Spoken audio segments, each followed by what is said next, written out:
नमस्कार मित्रांनो, आज आपण आलो आहोत नाशिक जिल्ह्यातल्या चांदवड या गावात. मुंबई आग्रा हायवेवरून जाताना आपण अनेकदा या गावाकडे दुर्लक्ष करतो, पण या हिरव्यागार डोंगर रांगांच्या कुशीत एक अतिशय सुंदर आणि जागृत शांत ठिकाण आहे, ते म्हणजे श्री रेणुका माता मंदिर. हायवे सोडून गावात शिरताच रस्त्याच्या दोन्ही बाजूला असलेली खूप जुनी वाडाची आणि चिंचेची झाडं आपलं स्वागत करतात.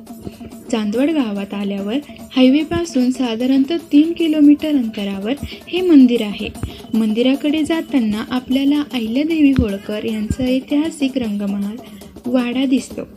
मंदिराच्या पायथ्याशी पोहोचल्यावर हार, फुलं, नारळ, लाल रंगाचा खण आणि प्रसादाची 10-15 जुनी दुकाने एका रांगेतच दिसतात.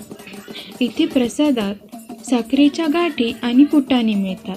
मंदिराच्या अगदी बाहेर एक जुनी दगडी कुंड आहे आणि प्रवेशद्वारापाशी एक खूप जुना आणि भलं मोठं पिंपळाचं झाड आहे, ज्याच्या सावलीत बसून भक्त विसावा घेतात.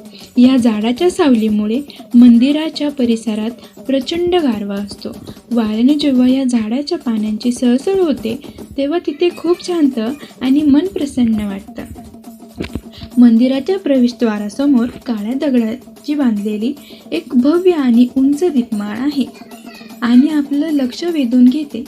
मंदिरात जाण्यासाठी साधारणतः 50 ते 60 रुंद पायऱ्या आहेत. या मंदिराच्या जीर्णोद्धार पुण्यश्लोक अहिल्याबाई होळकर यांनी केला होता. मंदिराचं मूळ बांधकाम हे काळ्या दगडातलं आहे, पण वरचं शिखर पांढरं शुभ्र असल्यामुळे ते डोंगराच्या पार्श्वभूमीवर खूप सुंदर दिसतं. या शिखरावर जे कोरीव काम आहे ते बघण्यासारखं आहे. पायऱ्यांच्या दोन्ही बाजूला बसण्यासाठी दगडी कट्टे आणि शिमिटी कट्टे आहेत, जिथून मंदिराचा परिसर खूप छान दिसतो. आता आपण आहोत मंदिराच्या आत. इथे रेणुका मातेची मूर्ती आहे.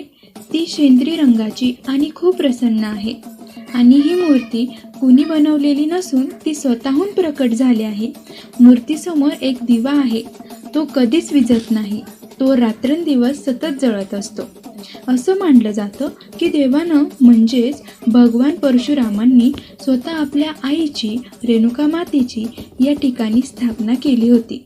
मंदिराच्या आत गेल्यावर तिथे इतका गारवा आणि शांतता असते की मनाला एकदम भारी वाटतं आणि खूप समाधान मिळतं.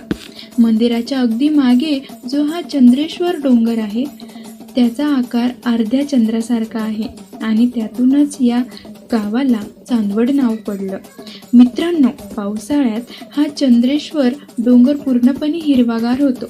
डोंगराच्या कडेपारीतून जेव्हा पांढरे शुभ्र धबधबे खाली वाहतात तेव्हा तो नजारा बघून मनाला प्रचंड शांतता मिळते आणि आपला सगळा थकवा कुठल्या कुठे निघून जातो.